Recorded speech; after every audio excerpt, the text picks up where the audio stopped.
اللي قاعد تسولف عن البدو شو دخلك؟ هذا واحد. اثنين مثلا انت الاردن ما ببدو مثلا. ثلاثة مثلا انتم البدو مثلا قطاعين طرق.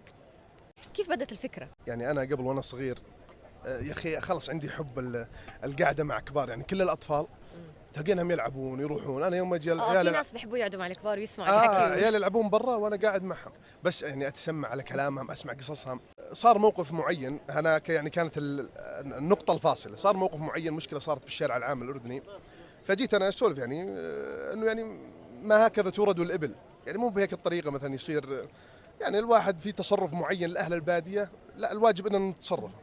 شفت مواقع التواصل الاجتماعي شنت هجوم، او خلينا نقول بعض الاشخاص هذول السلبيين، فشفتهم شنوا هجوم على الباديه، صاروا يعني يسيئون.